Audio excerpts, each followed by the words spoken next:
In this video, we're going to create the control for the fingers. First, we're going to start off by creating a polycube. Then we're going to grab our CV curve tool. Lastly, we're going to trace the cube. We're going to click here to snap to points. And we'll start tracing now this cube.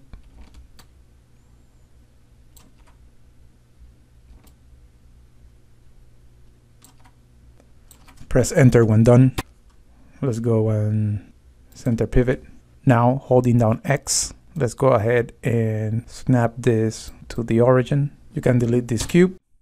Let's make sure that we snap it so that the pivot is on the 0, 0 origin there. And once you have that, go ahead and freeze transformations. Now we're going to press Ctrl G to create a group. And I want you to notice something. If I were to rotate my group, you would see that my curve would still be at the 0, 0 orientation here. This is going to be pretty helpful as we now going to try to create default positions for the fingers. Let's undo that. Now let's go ahead and align this box to the fingers. First, select the index finger for the left hand.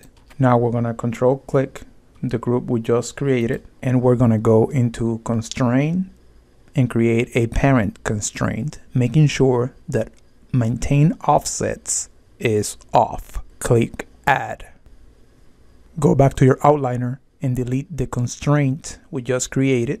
The purpose of it was just for us to have it aligned properly to the finger. Go ahead and scale the cube down. Now press F8, double click on the move tool and change the orientation to object. Then move down and align it just like so. You can have a little bit of overlap, just not too much. Press F8 when done, making sure your curve is selected. Go ahead and freeze transformations. It's important that you freeze transformations on the curve and not on the group. Now we're going to grab the group, duplicate it, grab the middle finger,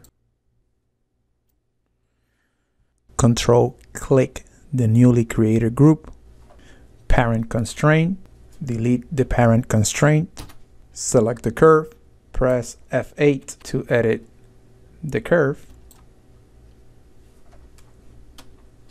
press F8 when done, and with the curve selected, freeze transformations.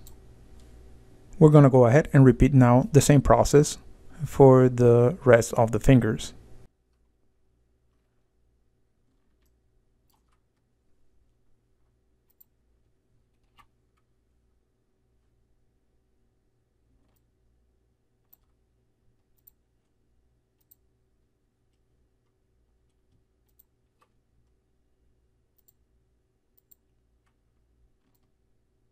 Now we're going to go for the thumb.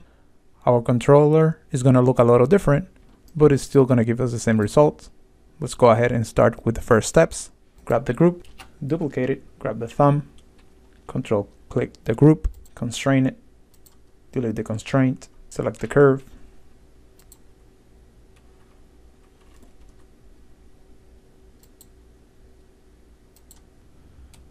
All right, so now it's a matter of us having that curve selected and create the proper changes here.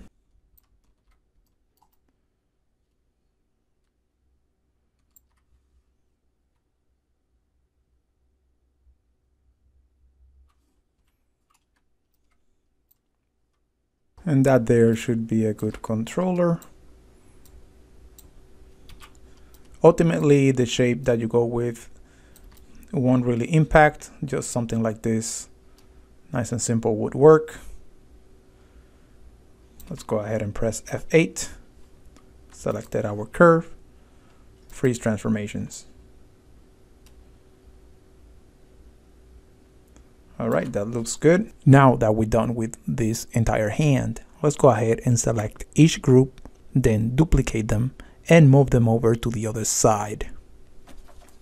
All right, so first select all the groups, Then create yet another group that contains all the previous groups, and then change the scale on X on -1.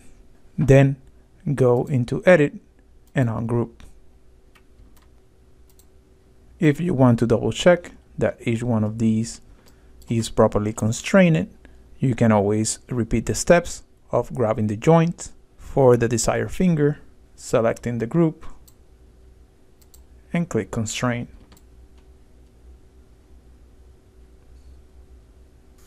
Remember to get rid of those constraints and to make any proper adjustments. Once you're done, make sure to freeze transformation for each curve. Everything looks nice and clean.